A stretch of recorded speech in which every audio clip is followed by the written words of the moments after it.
ছিলেন কে? ভগবানকে জয় করে নিয়েছিলেন দাস্য ভাবে সেবা করে, দাস্য প্রেমে হনুমান।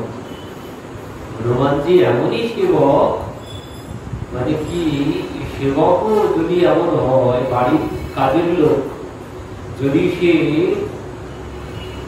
কোন মাসের শেষে যদি কোনো অর্থ না নেয়, তাহলে কি হয়? সে কিন্তু বাড়ির সদস্য হয়ে যায় আস্তে আস্তে। বিনা পারিশ্রমিকে যদি কেউ বাড়ির কাজ করে, অন্য কেউ সে, তাহলে সে দেখা যায় কি সে মালিকের অত্যন্ত প্রিয় হয়ে যায়। তো ঠিক এমনই প্রিয় হনুমানজি, প্রভুর কাছে এমনই প্রিয়। এই হনুমানজি এমন সেবা করেছেন যা কেউ করতে পারবে না। কি করেছিলেন হনুমানজি? হনুমানজি সেই সব থেকে বড় যে সেবা তার, সেই যখন শক্তিশীল হলো তখন কি করলেন? গন্ধমাদন পর্বত উঠিয়ে নিয়ে চলে এলো। কে করবে এমন ভাবে সেবা? ঔষধ আনতে বলা হলো, ঔষধ চিনতে পারেন কিন্তু ঔষধের দোকান সমেত হাজির করেছে। কে করবে এমন ভাবে? কারোর দ্বারা সম্ভব নয়। এই জন্য বলছে দাসপ্রেম সাত্বিয় সার। কারণ এই যে হনুমানজি প্রভু সেবা করেছেন, আমরা একটি কথা জানি, সত্যটা আমরা সবাই ঠিক দেখুন। এই যে হনুমানজি পর্বত সব নিয়ে চলে এসেছিল, কেন? আমরা বলি যে হনুমানজি চিনতে পারেন, হৃদয় সংজীবনী বিশল্যকরণী হনুমানজি চিনতে পারেনি, তাই পর্বত উঠিয়ে নিয়ে চলে এসেছে। এই কথা কি বিশ্বাস করা যায়? কোনদিন এই কথা বিশ্বাস করা যায়?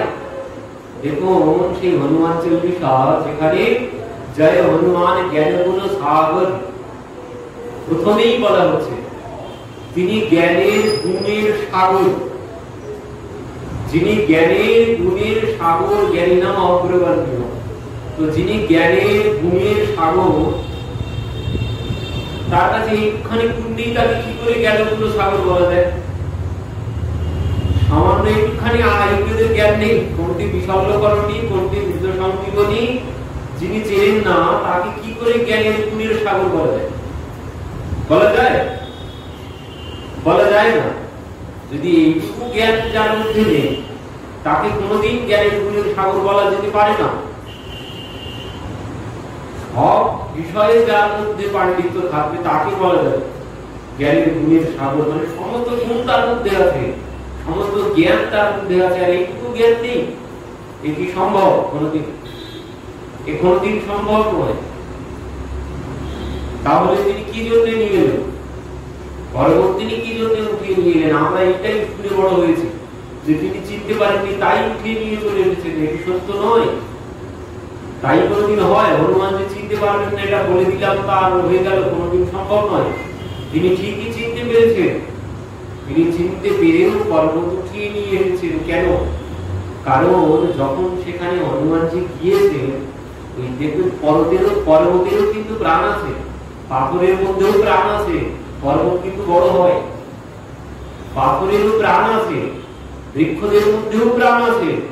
তো যখন হনুমানজি ওখানে গিয়েছে, হনুমানজি চিনতেও পেরেছিলেন, বিশল্যকরণী মৃত সংজীবনী দিয়ে চলেও আসছিলেন।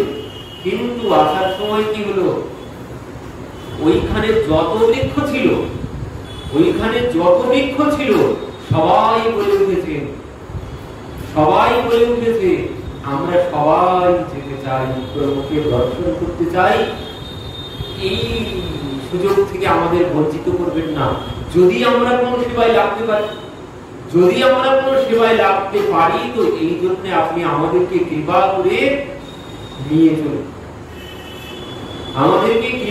নিয়ে চলুন। পর্বত সেও হনুমানজির কাছে করুণা ভিক্ষা করেছেন, যদি আমি প্রভুকে দর্শন করতে পারতাম। যখন আপনি এসেছেন, আপনি ইচ্ছা করলে আমার এই মনোবাসনা পূর্ণ করতে পারবেন। কারণ কি? কারণ হচ্ছে ওই ভক্তের দর্শন হলে, ভক্তের যদি কৃপা পাওয়া যায়, ভগবানকে পাওয়া সহজ। ভক্তকে পেলেই, ভক্তের কৃপা লাভ করতে পারলে ভগবানকে পাওয়া সহজ। এই জন্যে হনুমানজিকে যখন পেয়েছেন পর্বত, বৃক্ষরা তারা বলছেন আপনার মতো ভক্ত যখন দর্শন হয়েছে আমাদের ভগবান দর্শন অবশ্যই হবে, তার ব্যবস্থা আপনি করবেন, কারণ আপনার মতো ভক্তের দর্শন আমরা পেয়েছি। তো এই কথা শ্রবণ করে হনুমানজি তাদের সবাইকে আনতে বাধ্য হয়েছে ভগবানকে দর্শন করানোর জন্য। পর্বতকে আর ওখানে যত বৃক্ষ ছিল সবাইকে আনতে তিনি বাধ্য হয়েছে, কারণ যখন হনুমানজির দর্শন পেয়ে গেছে মানে ভক্তের দর্শন পেলেই ভগবানের কৃপা পাওয়া সম্ভব। একটা টুনটুনি পাখি বলছে, টুনটুনি পাখির ডিমটা পড়ে গিয়েছিল সমুদ্রের জলে। তো সেই টুনটুনি পাখি কি করেছে, সে ওই বালি ঠোঁটে করে নিয়ে নিয়ে সমুদ্রের জলে ফেলছে। তো দেবর্ষি নারদ সেখান দিয়ে যাচ্ছিল, দেবর্ষি নারদ এই দেখে ব্যাপার কি, এই ছোট্ট পাখিটা একবার বালির মধ্যে ঠোঁটটা ডুবাচ্ছে, শরীরটা ডুবাচ্ছে, আবার কি জলের মধ্যে গিয়ে ডুব দিয়ে চলে আসছে, ব্যাপার কয়েকবার এইভাবে করছে। দেখে দেবর্ষি নারদ দাঁড়িয়ে গেছে। দেবর্ষি নারদ থাকতে না পেরে জিজ্ঞাসা করছে, কি ব্যাপার, তুমি এইভাবে বালির মধ্যে নিজের শরীরে বালি মাখছো, পুনরায় গিয়ে বারবার গিয়ে তুমি সমুদ্রের মধ্যে গিয়ে ডুব দিচ্ছ, ব্যাপার কি? তখন সেই ছোট্ট পাখিটা কি করছে, যে আমার একটা ডিম পড়ে গেছে সমুদ্রের জলে। তো ডিম পড়েছে তো তুমি এইভাবে কি করছো? বলছেন এইভাবে আমি আমার ডিম উদ্ধার করতে চাই। এইভাবে মানে কিভাবে? যে এইভাবে বালি দিয়ে দিয়ে আমি সমুদ্র শূন্য করে ফেলবো, ফেলে আমার ডিম উদ্ধার করবো, সমুদ্রের জল শুকনো করে আমি আমার ডিম উদ্ধার করবো। দেবর্ষি নারদ বলছেন তা কোনোদিন সম্ভব হতে পারে না। তুমি করবে সমুদ্র শুকনো আর তোমার ডিম উদ্ধার করবে, কোনোদিন তুমি পারবে না। তখন সেই টুনটুনি কি উত্তর দিয়েছে, ছোট্ট পাখিটা উত্তর দিয়েছে, বলছে আমিও জানি আমি পারবো না, এতক্ষণ আমি জানতাম যে আমি পারবো না, তবু চেষ্টা করে যাচ্ছি, কারণ মায়া থাকবে, তো মায়ার জন্য আমি চেষ্টা করে যাচ্ছিলাম, আমিও জানি আমি পারবো না, কিন্তু এখন আমার বিশ্বাস হয়ে গেছে আমি পারবো, এখন আমার বিশ্বাস হয়েছে আমি পারবো। কেন, কি করতে বিশ্বাস হলো, যে আপনার মতো ভক্তের দর্শন পেয়েছি, আপনার মতো ভক্তের দর্শন পেয়েছি, আমি আমার ডিম উদ্ধার করতে পারবো। দেবর্ষি নারদ হেসে সেখান থেকে চলে গেলেন, বলছেন কোনোদিন সম্ভব হবে না। কিন্তু কি হলো, পরবর্তীতে এই বিশ্বাসের জন্য, এই যে ভক্তের দর্শন পেয়েছি তার জন্য আমার বাসনা পূর্ণ হবেই। এই বিশ্বাসের মর্যাদা রাখার জন্য, ভক্তের মাহাত্ম্য বজায় রাখার জন্য, বিশ্বাসের মর্যাদা রাখার জন্য আর ভক্তের মাহাত্ম্য বজায় রাখার জন্য স্বয়ং ভগবান সেখানে আসতে বাধ্য হয়েছে, এসে সেই সমুদ্র শুদ্ধ করে সেই ডিম উদ্ধার করতে বাধ্য করেছেন। ভগবান এসে উদ্ধার করে দিয়েছেন, কেন, ওই যে ভক্তের প্রতি তার বিশ্বাস হয়ে গেছে। তো এখানে সমস্ত পর্বত বৃক্ষরা তারা বলছেন আপনার দর্শন যখন পেয়েছি আমাদের ভগবান দর্শন হবেই। এই বিশ্বাসের মর্যাদা রাখার জন্য হনুমানজি কি করলেন, ওই পর্বত উঠিয়ে নিয়ে চলে এলেন, বলে চলো তাহলে প্রভুর দর্শন তোমাদেরও হবে। এই বিশ্বাসের মর্যাদা রাখার জন্য তিনি চিনতে পারেন না, আমরা বললাম যে তিনি চিনতে পারেনি, তাই তুলে নিয়ে এসেছেন, তাই কোনদিন হয়। তিনি জ্ঞানের গুণের সাগর, আর যিনি জ্ঞানের গুণের সাগর তার মধ্যে একটুখানি গুণ নেই, সামান্য একটি গাছ তিনি চিনতে পারছেন না, আমরা বলে দিই, কিন্তু এটি ঠিক না। বলেন এই কথা বললে কি হবে, হনুমানজিকে ছোট করা হয়ে যাবে, হনুমানজিকে ছোট করা হয়ে যাবে এই কথা যদি বলা হয়। তো এই জন্য বলছেন দাস্য প্রেম সাধু সার।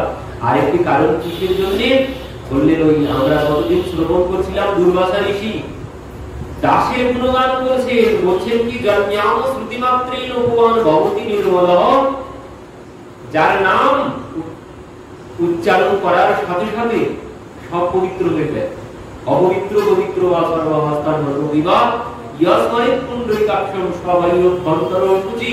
তো সেই ভগবান যার নামে সব পবিত্র হয়ে যায়, ভিতরবার পবিত্র হয়ে যায়, আর সেই ভগবানের যিনি দাস হতে পেরেছেন, সেই ভগবানের যিনি দাস হতে পেরেছেন জগতে তার কাছে কোনো কিছুর অভাব নেই, তার কাছে কোনো কিছুর অভাব নেই। ঋষি দুর্বাসা বলছেন, কারণ ওই গুণ দেখে, একজন দাসের গুণ দেখে, অম্বরীশ মহারাজের যে গুণ, কারণ ঋষি তাকে মেরে ফেলতে চেয়েছিলেন, কৃত্রিয়া দৈত্যের সৃষ্টি করবে, নিজের জটা ছিঁড়ে সেই দৈত্য খেয়ে ফেলতে যাচ্ছিল, কিন্তু ভগবানের সুদর্শন এসে কৃত্রিয়াকে বধ করল। এবার সেই সুদর্শন এবার দুর্বাসা ঋষির পেছনে ছুটতে শুরু করেছে। দুর্বাসা ঋষিও ভয়ে ভয়ে ছুটতে শুরু করেছে। 3 লোক ছুটেছেন, রেহাই পাননি, সবার কাছে গিয়েছেন, ব্রহ্মার কাছেও গিয়েছেন, মহাদেবের কাছেও গিয়েছেন, সবার কাছে গিয়েছেন। পরবর্তীতে দেবর্ষি নারদ জিজ্ঞাসা করলেন কি হয়েছে, তখন বলছেন এই এই ঘটনা, সবার কাছে গেলাম, কেউ আমাকে রক্ষা করলো না। তখন দেবর্ষি নারদ বলছেন, যার সুদর্শন তাকে গিয়ে দর্শন করুন, যদি কিছু হতে পারে। তো সেই জন্য তিনি এবার ভগবানের কাছে ছুটেছেন। ভগবানের কাছে গিয়ে তো একদম ষষ্ঠাঙ্গে গিয়ে শরণাগতি, প্রভু আমি তোমার শরণাগত, তুমি আমাকে রক্ষা করো, আমি তোমার শরণাগত, তুমি আমাকে রক্ষা করো। ভগবান কি বলছেন, আমি তুমি যতই শরণাগত হও না কেন, আমি তোমাকে রক্ষা করতে পারবো না। কেন প্রভু? আপনি তো বলেছেন সক্রিদেব কর্পণ্যা তবাস্মিতি আজতে অভয়ং সর্বভূতেভ্যো দদামি এতৎ প্রদম্মম। যদি কেউ একবার বলে প্রভু আমি তোমার শরণাগত, তাহলে তুমি বলেছো তার সমস্ত ভয় থেকে তুমি তাকে উদ্ধার করবে, তাকে মুক্ত করবে। তো আমিও তো তোমার শরণাগত হলাম, তোমাকে রক্ষা করা তুমি কথা দিয়েছো, তো তোমার কথা তুমি রাখো।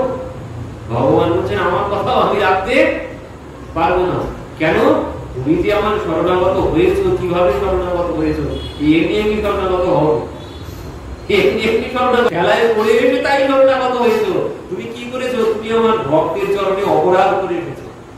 তো এইভাবে যদি কেউ শরণাগত হয়, আমি তাকে রক্ষা করতে পারি না। এই জন্য মহাপ্রভু এই শরণাগতিকেও বলেছেন ইহ বাহ্য, এ বাইরের কথা, এই শরণাগতি দিয়েও ভগবানকে পাওয়া যায় না।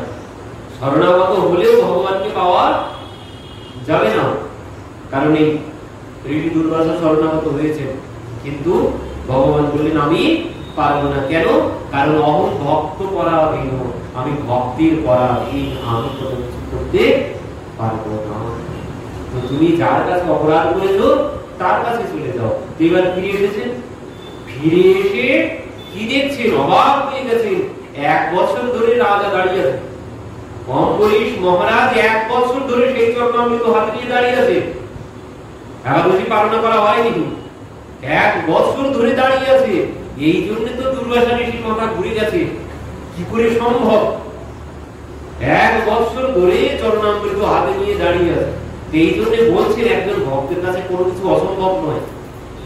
একজন যিনি ভগবানের ভক্ত হয়েছে তার কাছে কোনো কিছু অসম্ভব বলে কোনো কিছু নেই। পরবর্তীতে কি করলেন? প্রণাম করেছেন। হ্যাঁ, ষষ্ঠাঙ্গে এবার খেলায় পড়ে তো এবার ষষ্ঠাঙ্গে প্রণাম করেছেন। এবার যেই ষষ্ঠাঙ্গে প্রণাম করেছেন, প্রণাম করেই যখন শুয়েই আছে, প্রণাম করে পড়েই আছে, তখন মহারাজ অম্বরীশ কি বলছেন? বলছেন প্রভু তুমি যদি আমার সেবায় সন্তুষ্ট হয়ে থাকো, তো তোমার এই সুদর্শন তুমি সম্বরণ করো। এই কথা যখন বলেছেন মহারাজ, তখন ঋষি পেছনের দিকে ফিরেছেন, ফিরে দেখছেন যে সুদর্শন ব্যানে পেয়ে গেছে।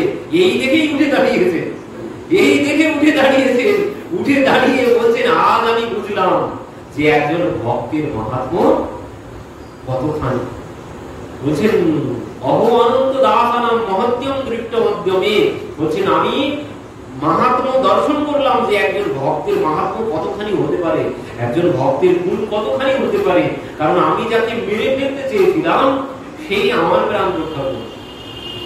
এই জন্য ঋষি কি বলছেন? জন্যাম শ্রুতিমাত্রেণ ভুবন ভগবতি নির্মলঃ তস্য তীর্থ পদঃ কিমিয়া দাসানাম বশিষ্যতে। বলছেন যিনি ভগবানের দাস হয়েছে তার কাছে জগতে কোনো কিছু অসম্ভব নেই, তার দ্বারা সবকিছু সম্ভব, তার দ্বারা সবকিছু সম্ভব। জগতে কাউকে যদি আমি মারি, তো মারের শোধ মার, সে কোনোদিন আমাকে আদর করবে না। আমি যদি কাউকে মারতে যাই, সে আমাকে আদর করবে? জগতে মারের শোধ মার, ও ডিল ছুড়লেই পাটকেল খেতে হবে। কিন্তু এখানে তিনি মেরে ফেলতে চেয়েছিলেন যাকে, সেই তাকে প্রাণদান করে।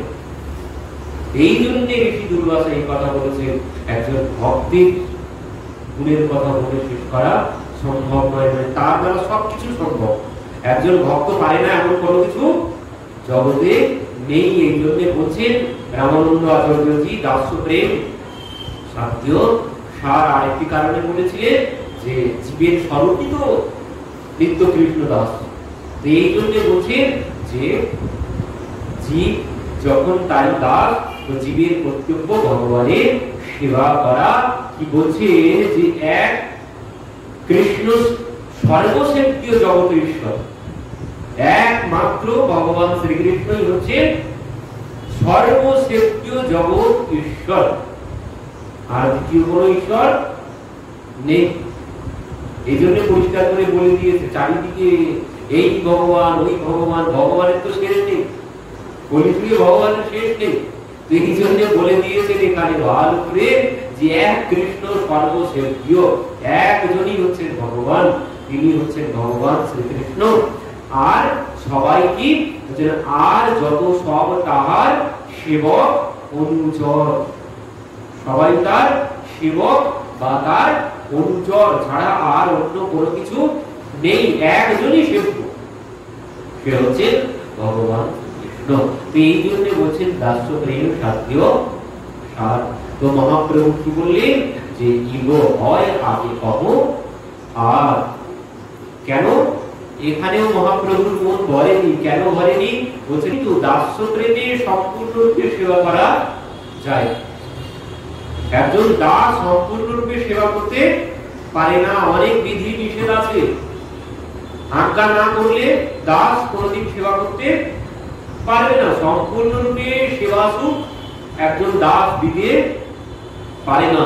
এই জন্য মহাপ্রভু বলেছেন ইহ হয় তুমি আগে বলো, দ্বারা সম্পূর্ণরূপে সেবা করা যায় না। একজন দাস যতই মালিককে কিনে নিক না কেন, মালিক তার কাছে বিক্রি হয়ে গেলেও, মালিক বিক্রি হয়ে গেলেও সম্পূর্ণরূপে সেবা করা যায় না। তার মধ্যে কিছু না কিছু সম্বরণ থাকবেই, বিধি নিষেধ থাকবেই।